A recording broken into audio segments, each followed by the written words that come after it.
Good afternoon. This is the Thurston County Board of County Commissioners for Tuesday, November 6, 2018. I'm Commissioner Bud Blake, Chair of the Board this year. I'd like to start off by doing a few introductions. To my left is Commissioner Gary Edwards. To my right is Commissioner John Hutchings. To his right is Labadina Bomar, Clerk of the Board. To her right is Ramiro Chavez, the County Manager. To his right is Robin Campbell, Assistant County Manager and Budget Officer. And to her right is Elizabeth Petrich, Deputy Prosecuting Attorney. With that in mind, I ask Commissioner Edwards to lead us in the Pledge of Allegiance. If you join me, please, in the Pledge of Allegiance. I pledge allegiance to the flag of the United States of America and to the republic for which it stands, one nation, under God, indivisible, with liberty and justice for all. Thank you. All righty. Thank you very much. With that in mind, is there a motion to approve today's agenda? I move to approve Tuesday, November 6, 2018 agenda. Second. It's been moved and seconded as stated. All those in favor say aye. Aye. Aye. Aye, and that motion carries. Is there a motion to approve board meeting minutes for October 30th, 2018? So moved. Second. It's been moved and seconded. All those in favor say aye. Aye. Aye. Aye, and that lost my train of thought. That passes as well. Motion That passes carries. as well. There you go. I was reading the word and thinking at the same time. My bad. So we have a presentation today, and it is absolutely marvelous presentation to talk about Adoption Day at Superior Court. And we have Pam Hartman Beyer here, who's from the Superior Court Administrator, and Judge Schaller, to be able to give a little bit of background on Adoption Day and to read the proclamation. So with that in mind, I'll ask Judge Schaller or Pam to come forward to the podium. Hello, Judge, Your Honor. Good afternoon. Good afternoon. Thank you for allowing us to be here today, and thank you for adopting the proclamation that I'm going to read in just a moment. We've been participating in National Adoption Day for years. It is a highlight for the court, not just family and juvenile court, but Superior Court in general, celebrating those families and children who have been adopted. This year, I know, for example, one of the youth who will be adopted is a youth who's been on my caseload for about 3 years, being adopted by an amazing family, and this young girl is thriving in this home. This celebration that happens in Thurston County, across Washington State, and across the United States is an important part of getting out into the community, the importance of those people who have those amazing hearts and homes and open up and adopt children who are in desperate need of that, of a loving and permanent home. So may I read the proclamation at this time? Oh, yeah, fine with me. Or are you going to read the proclamation? No, we Let's love let it. him read it. I'd rather listen to you read it. Yes. You go ahead, Judge. Are you sure? I'm happy if you were planning to read it. Yeah, well, He gets a break. is it my decision? Yeah, it's good. Thank you. All right. This is the proclamation from the Thurston County Commissioners regarding National Adoption Day. Whereas Thurston County recognizes the importance of giving children permanent, safe, and loving families through adoption. And whereas more than 117,000 children in the United States foster care system are waiting to be adopted, and 1,717 children in Washington State are waiting for permanent families. And whereas each year across the country, more than 25,000 foster children age out of the system without ever finding a permanent home and family. And whereas the average foster child available for adoption waits more than 2 years to find a family, and nearly 20% of foster children wait 5 years or more. And whereas outreach to adoptive families has been identified as a critical step in moving children more quickly out of the foster care system and into loving and permanent homes. And whereas to help these children find permanent, nurturing families, Thurston County Family and Juvenile Court will open their doors on National Adoption Day, Thursday, November 15, 2018, at 4 p.m., to finalize the adoptions of local children and join other organizations in celebration of all adoptions. And whereas this effort, along with similar celebrations in all 50 states, the District of Columbia, Guam, and Puerto Rico, will offer children the chance to live with stable and loving families and encourage other dedicated individuals to make a powerful difference in the life of a child through adoption. And now, therefore, It has been resolved that the Board of Thurston County Commissioners proclaims November 15, 2018 as National Adoption Day in Thurston County, and in so doing urges all citizens to join the national effort to raise awareness about the importance of adoption. On behalf of Superior Court, we would like to say thank you to each commissioner for adopting this proclamation and recognizing the importance of Adoption Day.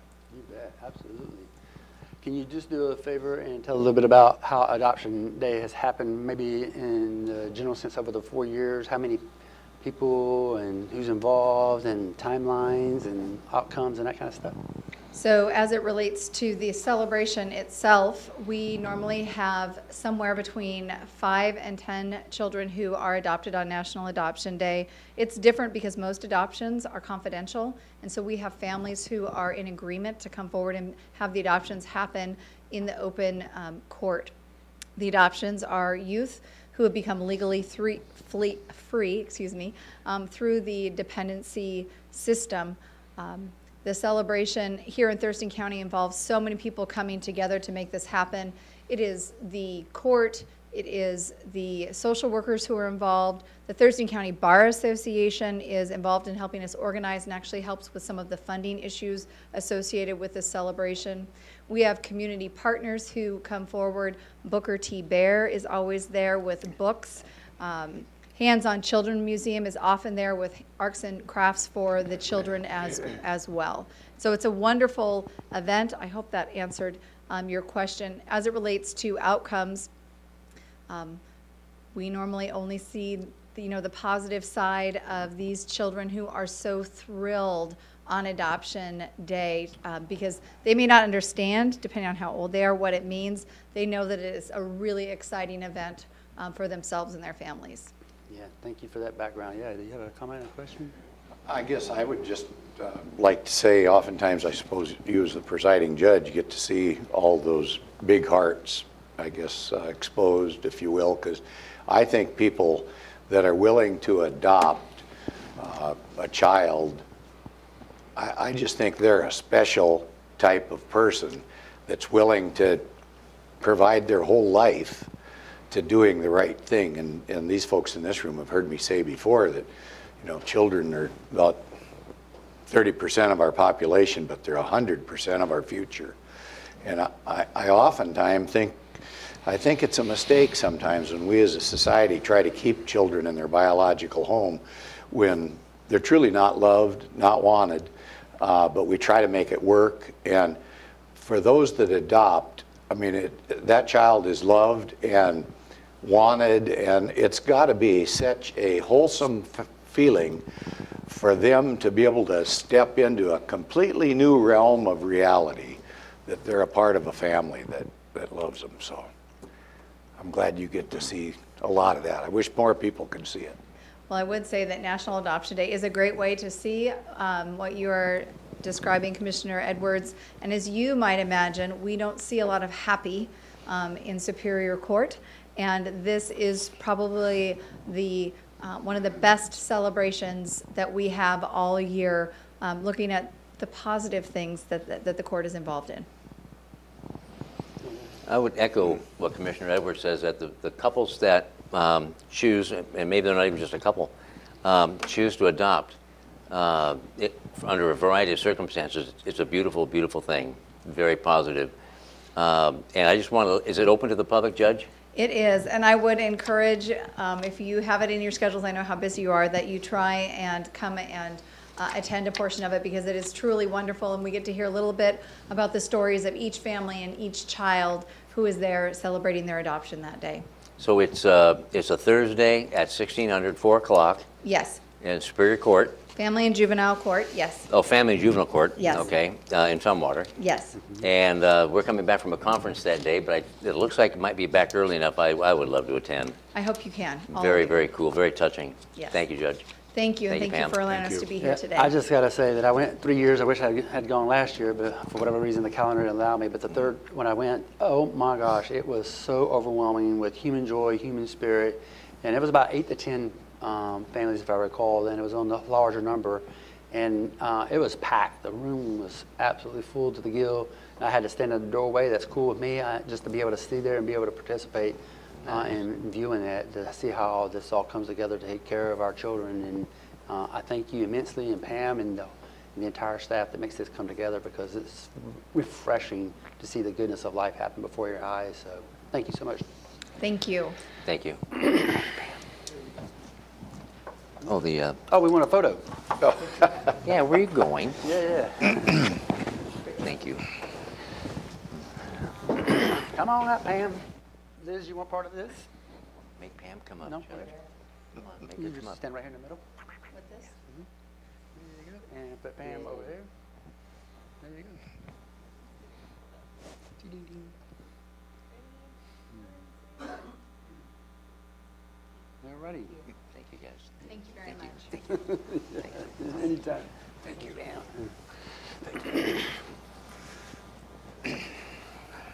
Oh, my goodness. All righty, fantastic. So the next item we have on the agenda is the opportunity for the public to address the board. And you see 3 minutes is on the clock here to your right, to my left, and it counts down to 0. When it gets to 0, it has this kind of buzzer sound, and when the buzzer sound happens, that's the end of your time. However, if you're right in mid-thought or trying to finish up, I'll start to encourage you, but we want you to finish your thought, but I'll encourage you to finalize. And so with that, it's first come, first serve on the list, and so we just go right down the list. And when you come to the podium, I ask you to state generally where you're at from the county and your first and last name for the record. And with that, we do not allow any rude or lewd comments. Ask you to put your cell phones on silence, and just be respectful as far as your wording. And then Romero has a comment to say. Thank you, Commissioner. In pursuant to RCW 4217A.555, Thurston County does not allow any comments and or actions on county property that directly or indirectly assist the campaign for election of any person to any office, or for the promotion of or opposition of any ballot measure. Any such comments and or actions will be stopped, and I will ask the chair to recess the meeting if we encounter those comments. Thank you. Okay, thank you, sir. So the first person I have is Phyllis Farrell. Hello, Phyllis. Greetings, Commissioners. Good to Thank see you you. for allowing me to speak on this. I attended the meeting, the briefing this morning, and I'm glad that you decided to delay a decision on the mineral lands review, the map decision. I know you received letters from me, Phyllis Farrell, unincorporated Thurston County, and I'm speaking as an individual today, but I did send a letter on behalf of the South Sound Sierra Club group, and I know you also received a letter from Joe Kane, the director of the Nisqually Land Trust, and I believe the Nisqually tribe also, on this topic. So I've attended some of the mineral lands review stakeholder meetings, and at those meetings we had lots of discussions about park definitions. And I believe, when I wasn't there, the decision was made to exclude land trusts because they were not government-owned. And I think what I did not realize, and I think maybe some of the staff didn't realize either, Joe Kane indicates that government agencies, Thurston County being one of them, own land rights on every one of our properties. Whenever we get a grant to purchase a property, which is how they purchase all their properties, the government agency that funds the grants retain an easement or other deed restrictions on the property. That's a land right held by the public. And he also says in his letter that it is important to recognize that government agencies at the county, state, and federal levels hold land rights on behalf of the public to almost all of our properties through deed restrictions and easements that are required under the terms of the grant funding used to acquire those properties. As well, these agencies typically require some sort of public access to our properties. But it's even more critical to recognize that the land trust holds title to its property as a trust to protect the values for wildlife habitat conservation on behalf of the public. So I have long advocated that land trusts be included as parks because their primary purpose is for conservation and habitat protection. And while they're not government-owned, they are nonprofit, tax-exempt charitable organizations with a mission of acquiring and managing critical lands to benefit water, wildlife, and people. Both the Nisqually and Capital Land Trusts are accredited by Land Trust Alliance for meeting national standards of excellence.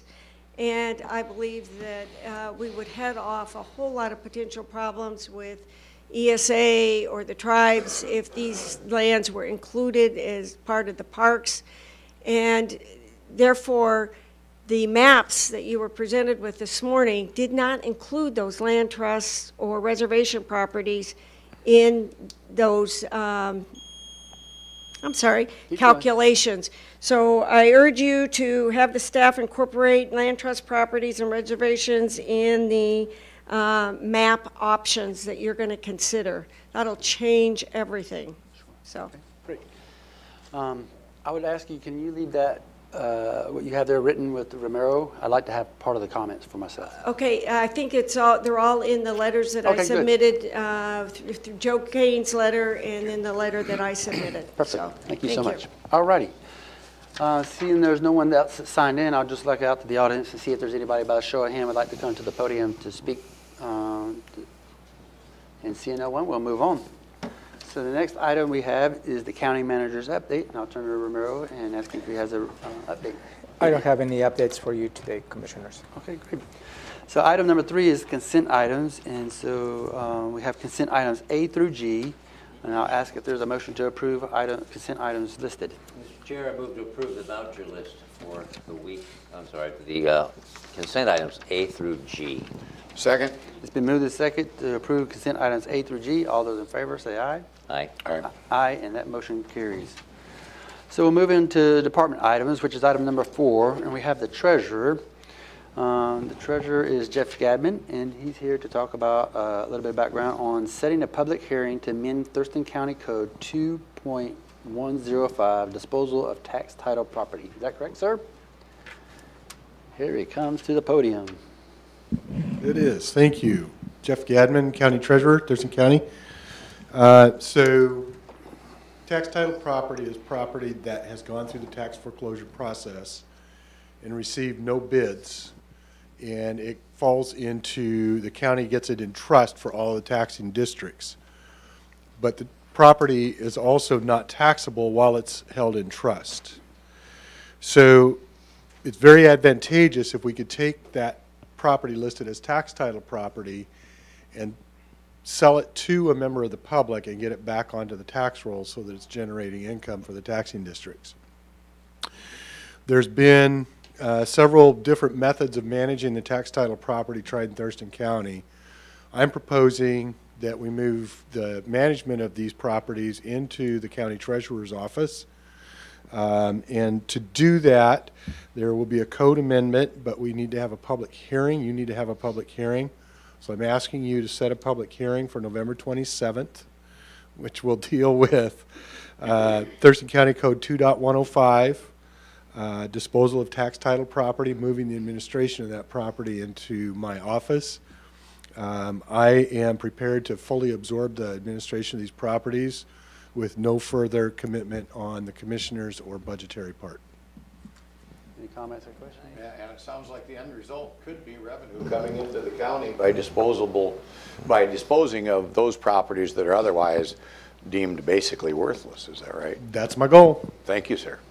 I support this, not only what you're doing now with the tax property, but also all the stuff you're doing, Jeff.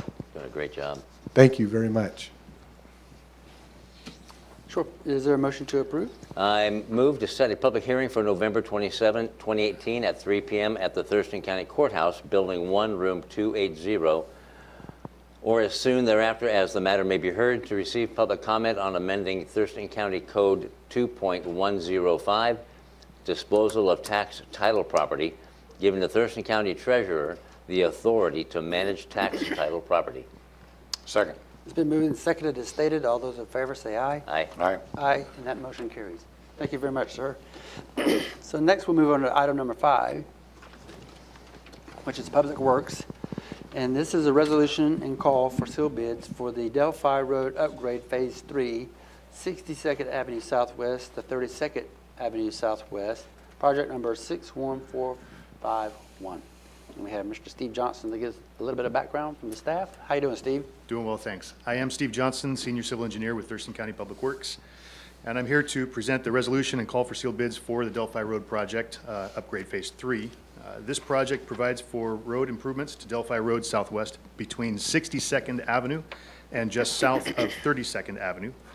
These improvements will include widening the roadway to better accommodate bicycle and pedestrian traffic, as well as the vehicular traffic, realigning horizontal and vertical curves to provide for safety and provide also for stormwater treatment.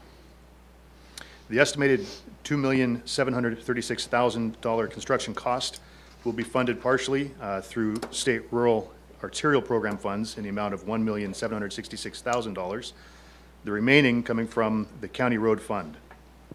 This project is in our current and next year's Public Works budget and is on the current Capital Facilities Plan and Transportation Improvement Plan.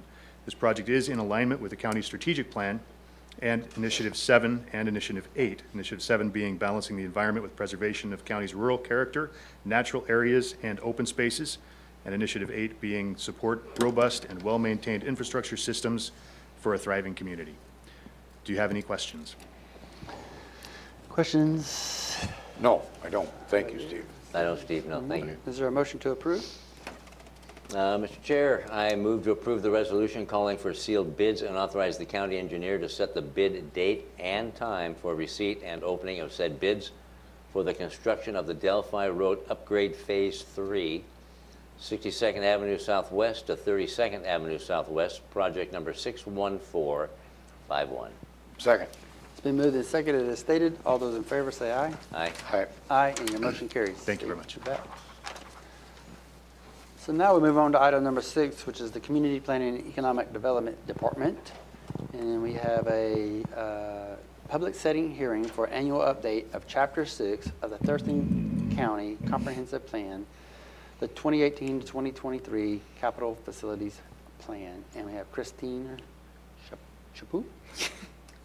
I'm Christina Chapeau. I am Associate Planner with Community Planning.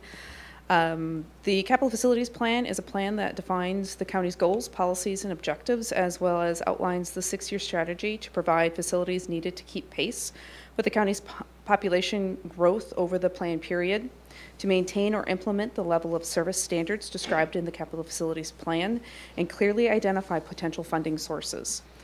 The Planning Commission has held a workshop on August 15th to discuss the amendments to the Capital Facilities Plan, as well as a public hearing on September 19th, which was properly noticed. The Planning Commission also held a work session immediately thereafter the public hearing and has recommended approval of the amendments with a unanimous vote. The board has also held a briefing on September 19th to discuss the amendments to the plan. The public hearing notice will be published in the Olympian, and a press release and email to the interested parties will also be sent out prior to the public hearing. Today, I am requesting the board set a public hearing on December 3rd, 2018 at 6 p.m. or soon thereafter to take testimony on the amendments to the Capital Facilities Plan. This coincides with initiatives number 6, 7, and 8 of the county strategic plan. Any comment? And if the public was interested in reviewing what we're going to be talking about here, where would they go to see that? Thank you for asking that question. They can go to thurstonplanning.org, and all of the information is online. Thank you. I was going to ask that. But that's okay. I have nothing further, Chris. Thank you. Thank you. So this is Chapter 6. Yes, this is Chapter 6 of the This- county's comprehensive plan. Is this, are there other chapters like 1 through 5, and this is number 6, or are there 10 chapters? Or can you give a little bit more about the comprehensive plan in terms of the? Sure. So there are 12 chapters in the comprehensive plan. This is one of those 12 chapters. Each chapter has a big, broad overview for the county: housing, capital facilities planning, land use, in order for us as the county, to plan our growth to accommodate both new population and existing population here forward. Okay, great. Thank you.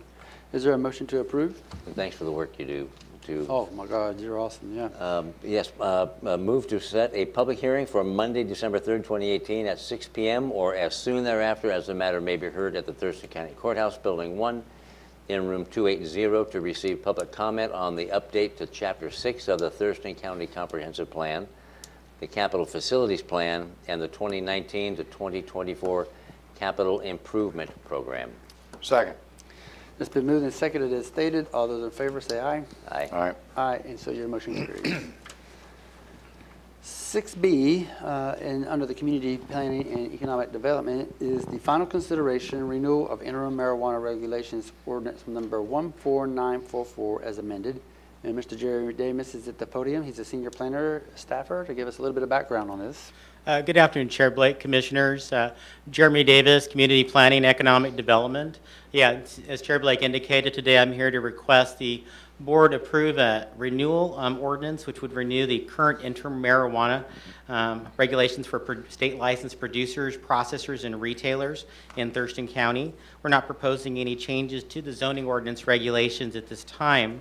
The interim regulations on the state licensed marijuana producers, processors, and retailers was first established in November 2013 with ordinance number 14944. This has been renewed and or amended approximately 11 times since then.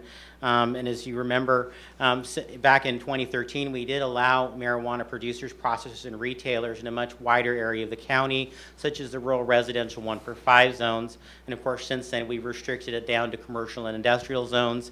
The proposed renewal would continue that. The Board of County Commissioners can extend interim regulations for a period of 6 months following a public hearing. The board held a duly noticed public hearing on October 30th, 2018 here in room 280. The proposed renewal would extend the interim regulations to May 8th, 2019. The board can choose to end those interim regulations prior to that date and can also choose to enact permanent regulations which would then automatically repeal these interim regulations. For the public hearing, we did issue a notice in the Olympian on June 4th. We also issued a press release to interested party, press release, and then emailed interested parties and also those on the community planning email list. All right, is that it? Yes, sir. Any questions? Good job. I'm good. I have a couple questions. Sure. On the community planning email list, does that include the people involved in that industry? We do have a separate marijuana interim regulations interest list that has about 60 different parts. I believe it's 60. Don't quote me on that. Okay. We do have a separate list for them. And on the CPED list itself, I think we have over 1,000 email addresses. And the people that sign up for the main CPED list get all of our meeting notifications for Planning Commission and Board of County Commissioner meetings when we're bringing regulations or comp plan amendments forward for your consideration. All right, and finally, Jeremy, I know just for the sake of those that are watching this meeting for the first time, that you said there was, it's been renewed 11 times? Yes, sir. And of the 11 times, how many has this board renewed in the last 2 years? This board renewed them in May of 2017, November 2017, and then May 2018. So 3 times, sir. So 3 times out of the 11? Mm-hmm. Good, because we want to get it right. All right, thank you, sir. And This item goes with Strategic Planning Initiative number 7, which is balancing development within with the preservation of the county's rural character, natural areas, and open spaces. So, And like you stated, we can, even though this is an extension for 6 months, we can come back and amend that decision, this decision anytime. yes, sir. Within the 6 months, okay. keeps the bud going, that's all. Yeah, Okay. you ready? No, I have a question, and I forgot it, doggone it. Have you had any new entries as far as where the interim process has? Any new emails, complaints, or in favor, any kind of public response? Well, we did have 3 commenters at the public hearing. That was Ms. Michelle Horkings, Jed Haney, and So say those again slowly, please. Michelle Horkings, Jed Haney, and then Jeff Merriman. Okay. All commented at the public hearing. Okay. We have had 1 code enforcement complaint since then where someone reported a possible operation didn't have a permit. That's been referred off to code enforcement to take a look at. And Mr. Merriman also brought up an issue at the public hearing regarding hydroponics on a septic system. That's been referred off to environmental health. Sure. Beautiful, good. And last question, if anybody wants to get in touch with you, other than the 3 or 4 that's mentioned there, how do they go about doing it? They can either give me a call. My phone number is, I'll say it slowly this time. Yep. 867-2103, or they can also email me at jeremy.davis@co.thurston.wa.us. Okay. Thank you very much, sir. That's area Thank code you. 360. Yes, sir. Sorry. It's okay. Okay, is there a motion? I move to approve an ordinance renewing ordinance number 14944 as amended, which established interim regulations for state licensed marijuana producers, processors, and retailers for 6 months, effective November 8, 2018, the expiration of the ordinance number 15613. Second. It's been moved and seconded as stated. All those in favor say aye. Aye. Aye. Aye, and your motion carries. Thank you, Commissioners. Have a great afternoon. You bet. You do the same. Thank you, sir. Next is item number 7 on the agenda from the Public Health and Social Services. We have Liz Davis here to give us a little bit background on the Nurse Family Partnership National Service Office Incentive Fund Agreement, and tell us what this is all about. Hi, Commissioners. Liz Davis, Division Director of Child, Family, and Community Wellness at Public Health and Social Services.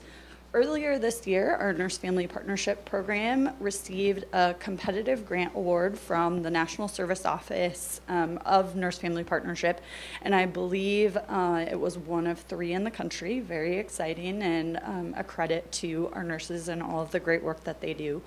And this will allow for expanding the number of nurses and support people for our program, which serves a 3-county area, Thurston, Mason, and Lewis.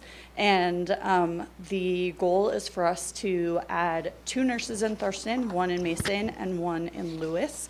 We're also adding a health education and outreach specialist who you've already approved, and we have an offer pending there, and we'll likely be able to add another support person as well. And the purpose of this grant from the National Service Office is for any new monies that come into the program, they'll match those 50 cents on the dollar. So we submitted a budget to them earlier this spring, and they said that up to the dollar amount, nearly $1 million, that they would give us 50 cents on the dollar for everything that we raise towards that budget. And so far, monies that have come in are from the Cascade Pacific Action Alliance. We also know that we should be receiving monies from treatment sales tax, and additionally, we have an application into Department of Children, Youth, and Families that we are one of a very small number of finalists, and so we are just short of being able to maximize that funding award from the National Service Office. But if we do end up receiving the award from DCYF, will actually exceed the amount that's necessary in order to receive the full match.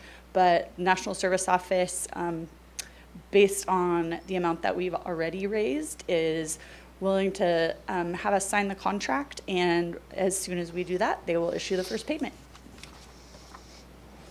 Any comments, questions about?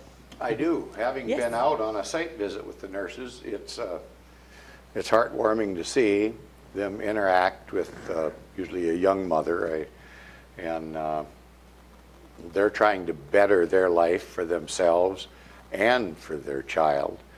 And I like to think that whatever we can do for that kid, it's not the kid's fault that they're in the situation they're in. So whatever we can do is beneficial, and that kind of falls back into my 30% of our population are these young people, but they are 100% of our future. And I think anytime we can invest, and invest with the commitment that we do with our visiting nurse program, it is an exceptional investment. And thank you for what you do, Liz. Yes, and thank you very much. And we do know that a multi-generational approach is the most effective, and the evidence base behind the Nurse Family Partnership Program in terms of working with both moms while they're pregnant until the child is 2 years old give not only parenting mothers and their families the skills that they need to parent effectively and to improve their economic status, but then also helps that child to be raised in a healthy, safe, nurturing environment. Comments, questions? As you said, Liz, I absolutely love the work the NFP or the Nurse Family Partnership is doing. And this morning, I attended the BHR's Phoenix Awards, and they talked about a program that they have that's nurses going into the home to help moms and babies. Are you familiar with their program? I'm not familiar with that particular program. It's called the Phoenix Program? I'm not sure what they call. I wrote it down on the program. It's on my desk. I was going to talk with you or Shelley about that later to find out what, and BHR, find out more about it and see how it connects, if there's a connection. So there are amazing home visiting programs going on in our community, and Nurse Family Partnership is one of those. And the continuum of home visiting services is incredible. We always want to continue to grow those, not only at NFP, but those other programs as well, so that the whole spectrum of families in need of services can be served and get what they need in order to be healthy, safe, and successful. Well, it's an investment. It really Absolutely. is. I love it. Support it. Thank you very much. Thank you. Just a quick question. So how many nurses do we have? And Right now, we have include 13 home visiting nurses that are actively delivering home visits. One of those also splits her time as a supervisor, and our maternal and child health manager is a registered nurse herself, but she is doing supervision and management at this time. So we could potentially, as early as January, be going up to 17 nurses serving 3 counties. And each one of them has a caseload of about how many? The recommended caseload is 25. We currently have extremely long waiting lists, and so the nurses are generally operating above their standard caseload at this point because they work so hard and believe so much in the work that they do that they want to serve as many families as possible. But for each one, a full caseload is considered 25 families. Yes, they're truly, truly, truly incredible, and I know that all of you know that because you've been in the field with them. Yeah. Okay, great. Anything else? No, thank you Is there a very much. motion to approve? Mr. Chair, I move to approve the Nurse Family Partnership National Service Office Incentive Fund, or the NFP-NSOIF, agreement for the period of October 1, 2018 through September 30, 2021 for a total maximum consideration of $927,000 to support expansion of the Nurse Family Partnership Program, and authorize the Director of Public Health and Social Services to sign the agreement, as well as future amendments that do not change this approved dollar amount or duration by more than 25%. Second. Been moved and seconded as stated. All those in favor say aye. Aye. Aye. Aye, and your motion carries, Liz. Thanks so much. Thank you so much. Item 8 is the Commissioner and County Manager's item, and item 8A is to set a public hearing on revenue sources for the 2019-2020 budget. And we have Robin Campbell to give a little bit of background. Thank you, Commissioner. My name again for the record is Robin Campbell. I'm the Assistant County Manager and the Budget Director for the county. This afternoon, I will be requesting that you set public hearings for 3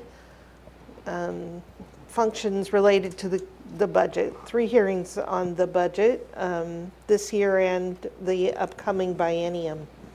The first is a public hearing on revenue that would support the budget.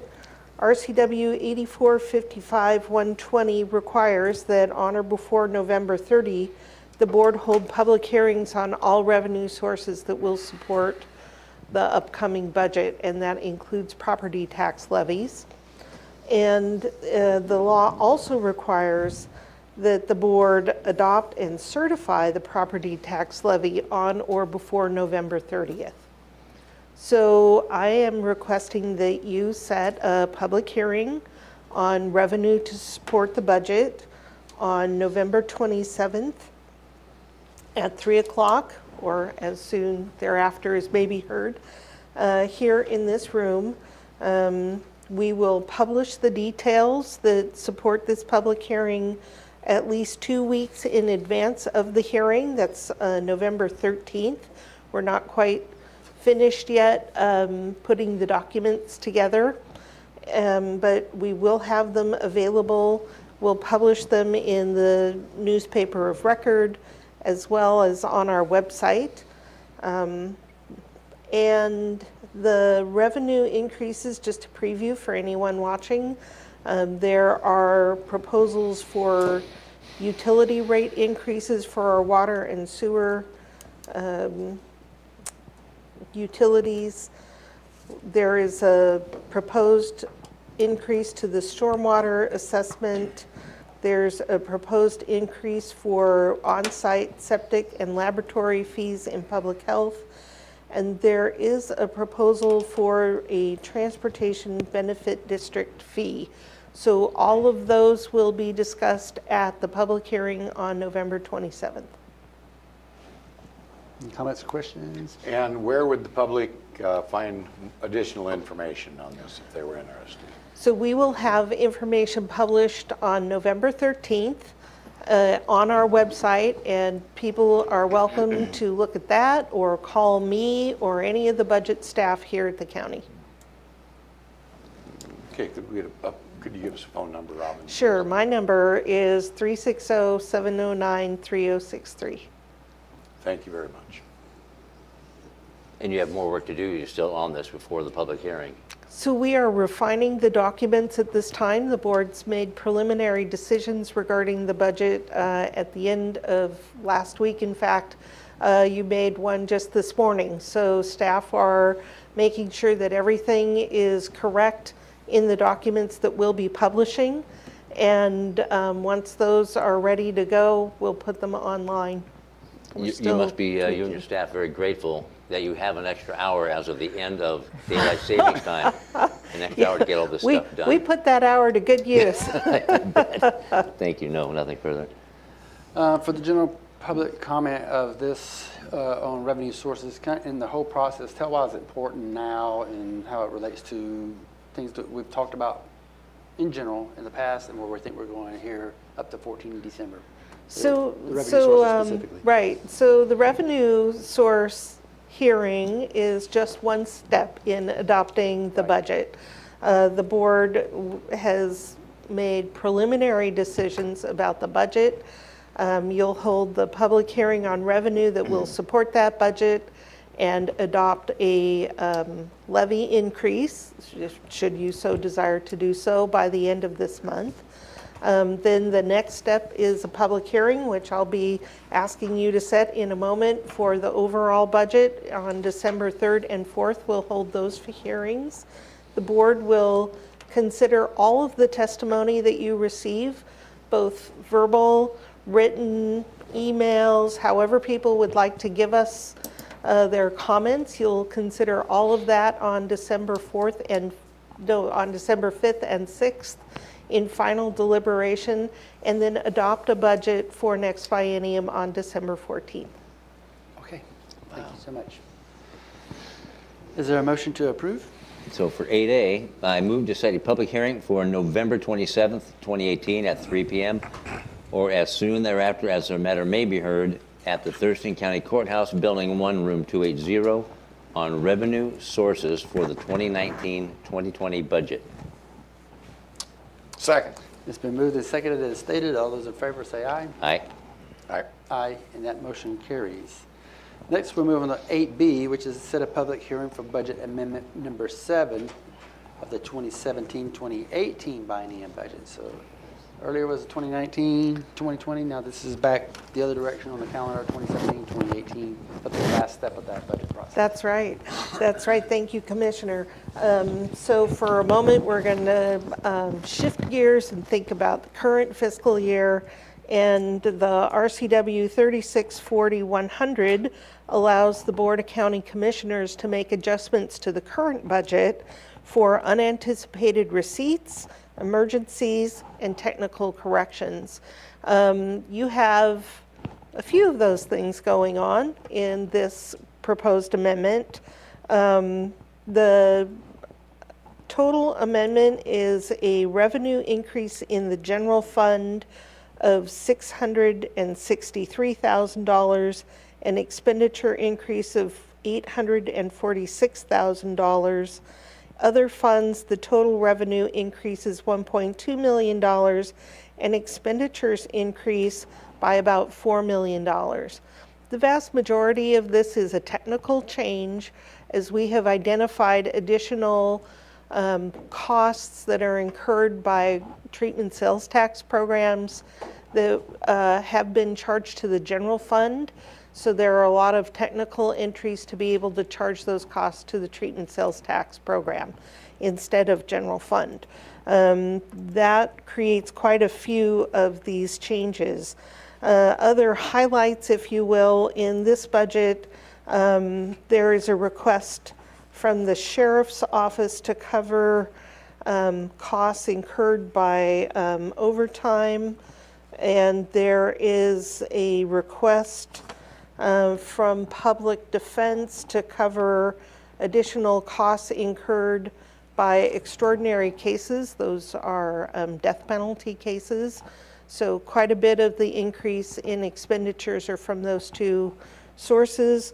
In other funds, a significant part of the increase in expenditures is a payment to the BHO, the Behavioral Health Organization, of $1.2 million that will transfer a reserve account that the county is still holding to the BHO.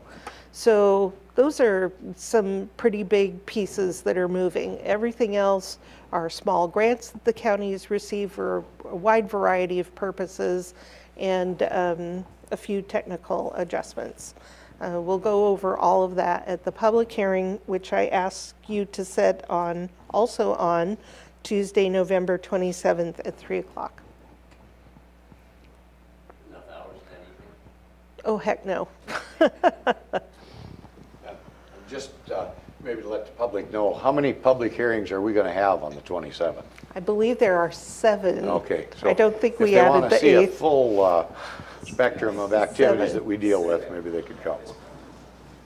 I have a question.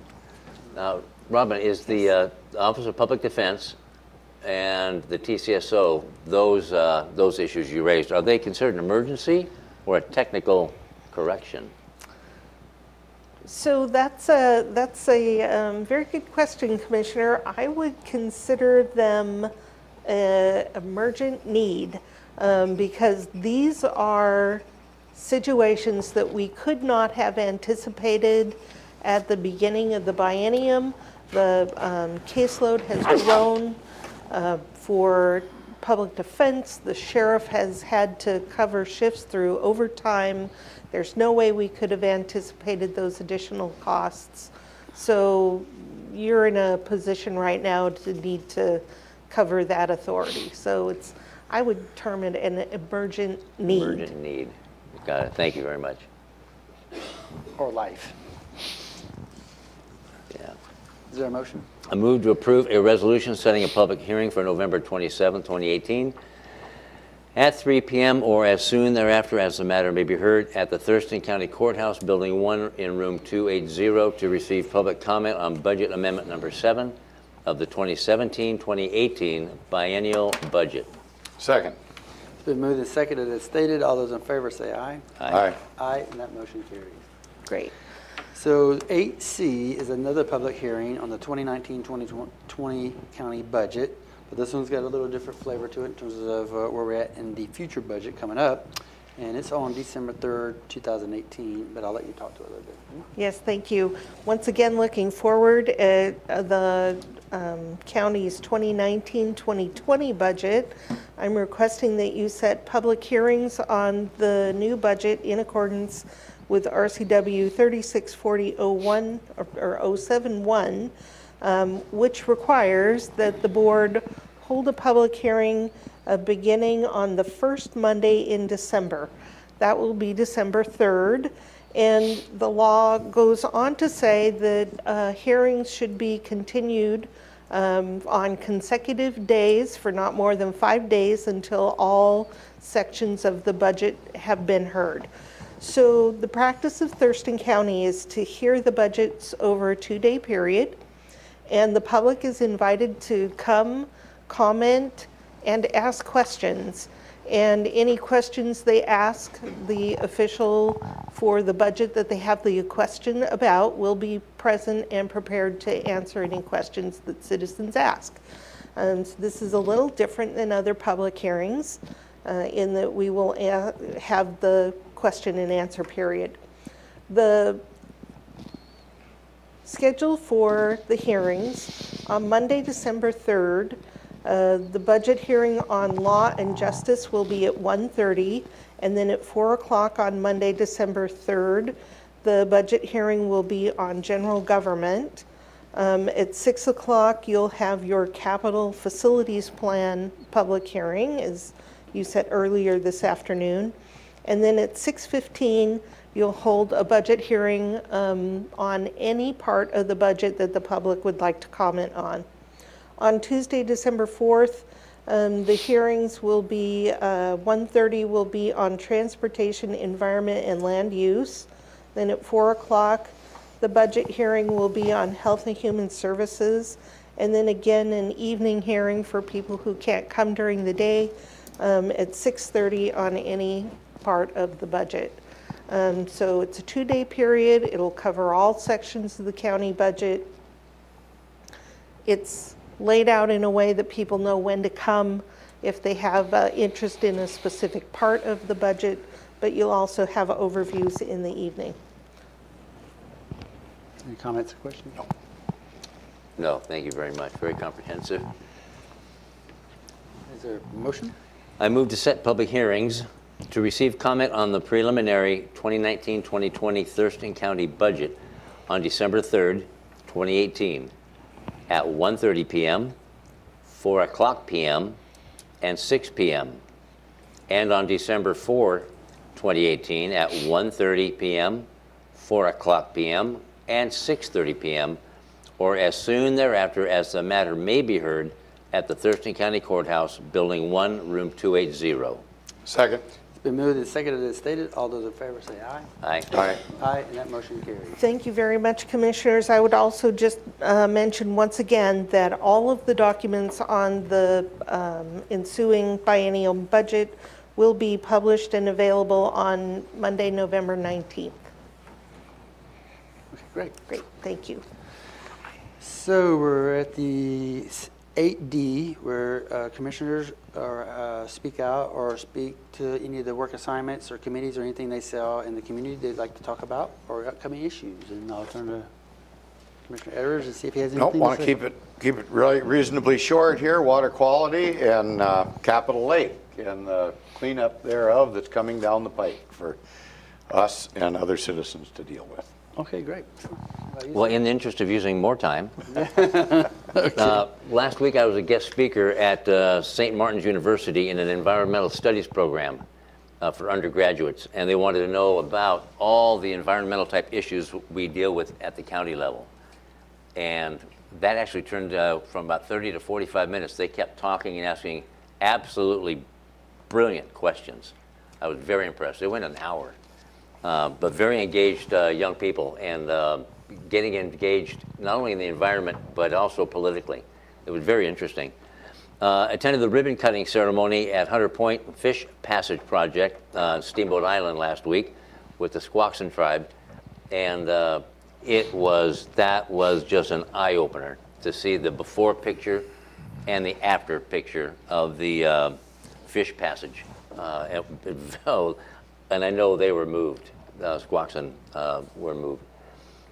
Attended the JASCOM, that's the Joint Animal Services Committee, comprised of all jurisdictions, most of them in this county. And last Thursday night, we did our first budget reading. And after going through this budget and then going through JASCOM budget, it's night and day. It really is. But it's vital and it's required.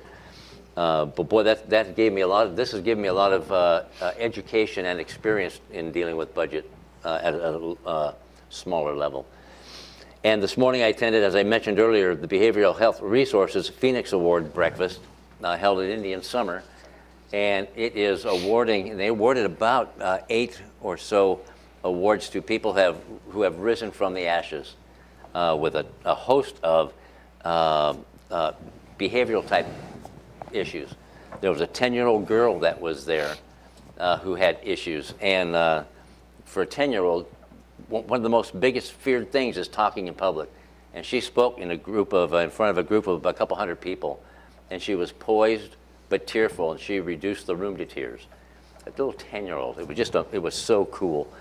And then a host of other awards given out. And then a veteran, Army veteran got up and spoke. And he had us bawling. Very, very touching. And so it was a great event.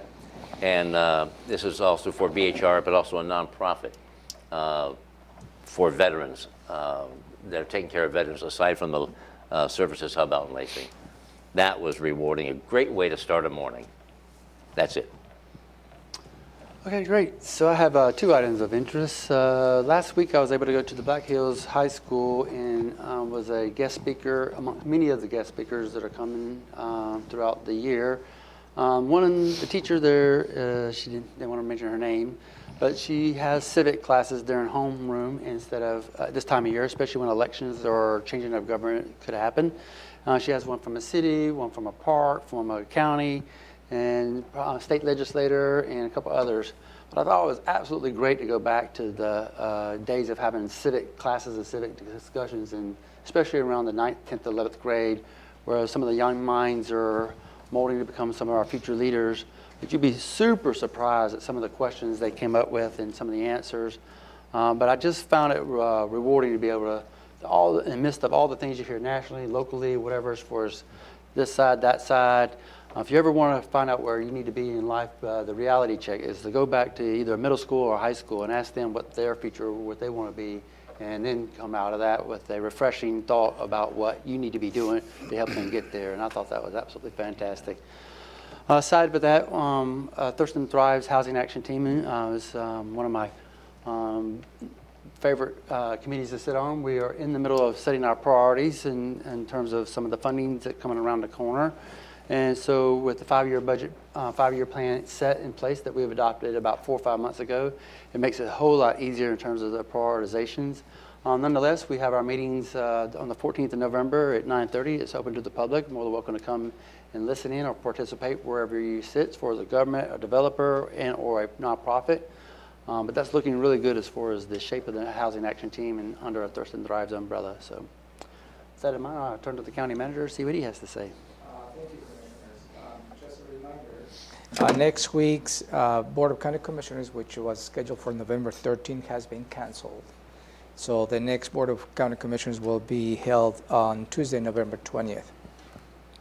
So I will walk you through your combined schedule for the next 2 weeks. The appointments that are going to be included in my report is where at least 2 commissioners will be present. You may have individual appointments on your individual calendars, and those will not be part of my report. Beginning today at 3:30, you have your regular Board of Health meeting. Wednesday, November 7th, tomorrow at 9 in the morning, you have a Board of Health briefing on the syringe exchange program as well as the opioid response. At 10 in the morning, you have the surface water consultant vendor management list briefing. At 11:15, you will have the opportunity to welcome new employees to Thurston County. And at 2 in the afternoon, you have your ongoing meeting on the Civic Center and Courthouse, which is a meeting combined with elected officials here in the county, as well as representatives from the city of Olympia. Thursday, November 8th at 10 in the morning, you have your commissioners check-in. and I will be putting an agenda 24 hours in advance on the items you will be discussing at that meeting. Friday, November 9th, you have Commissioner Hutchins and Commissioner Blake will be on the Thurston Mission Behavioral Health Organization agenda setting. Moving on to next week, Monday, November 12th, the courthouse will be closed in observance of the Veterans Day. And from Tuesday, November 13th through Friday, November 16th, you will be attending the Washington State Association of Counties County Leaders Conference. There is going to be held on the Hotel Murano in Tacoma, and that will take you just about the whole week. And then on Monday, November 19th, you have at 3:30 in the afternoon your Thurston Tribes Coordinated Council. Any comment? No comments. I Thank do. you. And you jogged my memory when you talked about the courthouse being closed for Veterans Day. On Veterans Day itself, on November 11th, Sunday morning at 10 a.m. is the Tenino Veterans Memorial Dedication Ceremony. And they've got a huge chunk of that done, almost all of it done, and it is a stunning tribute to veterans from the Tenino area. The meaning of the sculptures and that went into this art is just very, very befitting our veterans, our men and women that have served. So if anybody gets a chance, or if you get a chance at 10 o'clock down at Tumwater Park, you won't be able to miss it. It's going to be a huge event with a group of people coming down from JBLM as well. Tumwater Park? Tumwater Park? Did I say Tumwater? Tenino Tenino Park. Park. Tenino, yes, thank you. South of Tumwater. Yeah, thank you, that's it. Okay. With that in mind, is there a motion to adjourn? Mr. Chair, I move to adjourn the Board of County Commissioners meeting of November 6, 2018. Second. Been moved and second to adjourn. All those in favor say aye. Aye. Aye. Aye, and we are adjourned.